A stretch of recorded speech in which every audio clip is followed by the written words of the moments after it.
President Obama has gotten drawn into the birther controversy by none other than the master of publicity himself, Donald Trump. Even in the face of overwhelming evidence, Trump just keeps questioning the president's birth certificate. When asked about Trump's rise in the polls, President Obama said this birther argument will only work for Republicans in the short term. But creates, I think, a problem for them when they want to actually run in a general election where most people feel pretty confident. The president was born where he says he was, in Hawaii. He doesn't have horns. Pat Buchanan is a former presidential candidate and MSNBC political analyst, and Pulitzer Prize-winning journalist and publisher Karen Hunter is here as well. Good morning to both of you. Good morning. Morning. So there are two schools of thought. The Donald won't stop talking, so Barack Obama just had to answer him, or by talking about it, Barack Obama just gives the whole ridiculous argument more credibility. Karen, what do you think? No, I think he has to respond to it because, unfortunately, it is continuing to raise its ugly little head. And I think it's interesting, Chris, that, President Obama ran against Hillary Clinton. This issue didn't come up during her campaign, and she really wanted to be president of the United States. Why not anonymously float it out then? Then they ran against Palin and McCain, and it didn't come out then. Not to the point where it could have completely torpedoed his campaign.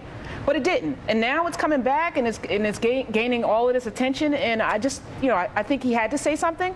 But can we put it to rest? Well, he even joked about the birther thing a little later on last night at a DNC fundraiser. Listen to this. I grew up here in Chicago. I wasn't born here.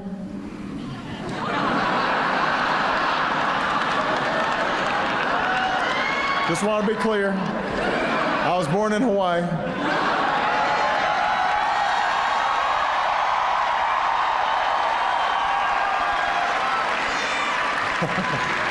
Pat, does this whole thing hurt Republicans, do you think? I mean, I thought he handled that really well. Oh, he handled it beautifully, and he handled it even better at the Gridiron Club when he went up there playing Hail to the Chief. And he said, "That's not the song I ordered." And out came Bruce Springsteen's Born in the USA. That's right. It is handled very well, but I think that what Donald is doing this for, clearly he's getting an immense amount of publicity from it and attention from it. I think he's come to believe it or maybe a great deal, because I've talked to him about it. And of course, it's vaulted him to #1 in the polls. Frankly, Pat, you've been in the political business a long time. Right. I trust your BS meter, if I may say. You think Donald Trump believes this truly?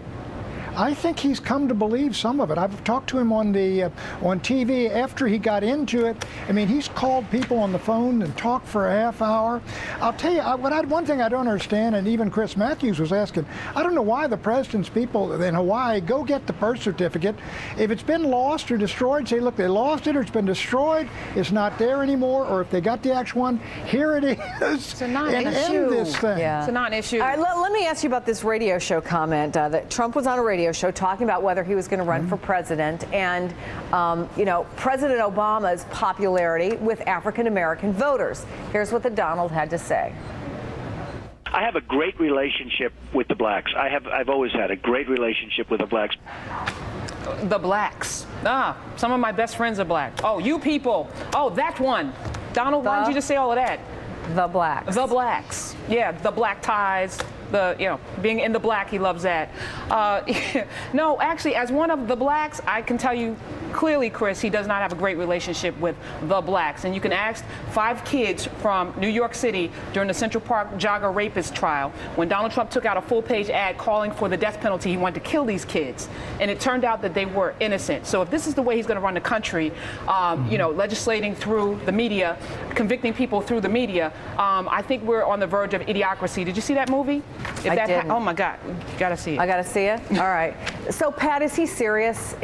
Or is this just all a big publicity stunt? Well, I think we're going to find out in June. There's no doubt, as I said, he's enjoying himself immensely with this, and he's got very high poll ratings, and we, of course, are covering everything he says and does. But I don't find any malice in what he said with that statement about the black folks. I mean, I'm a Catholic, and he said I have a great relationship with the Catholics. I don't think I'd take great offense. It's a completely different dynamic. Give me a break. Well, I mean, what do you think he meant? Did he dislikes them, or I mean, I don't get where's the malice in what he said? It's a pandering kind of undermine, pat on the head. Well, it's that thing, you people. We're not aliens. We're Americans. Well, you know, maybe you're hearing something that Donald Trump really didn't say.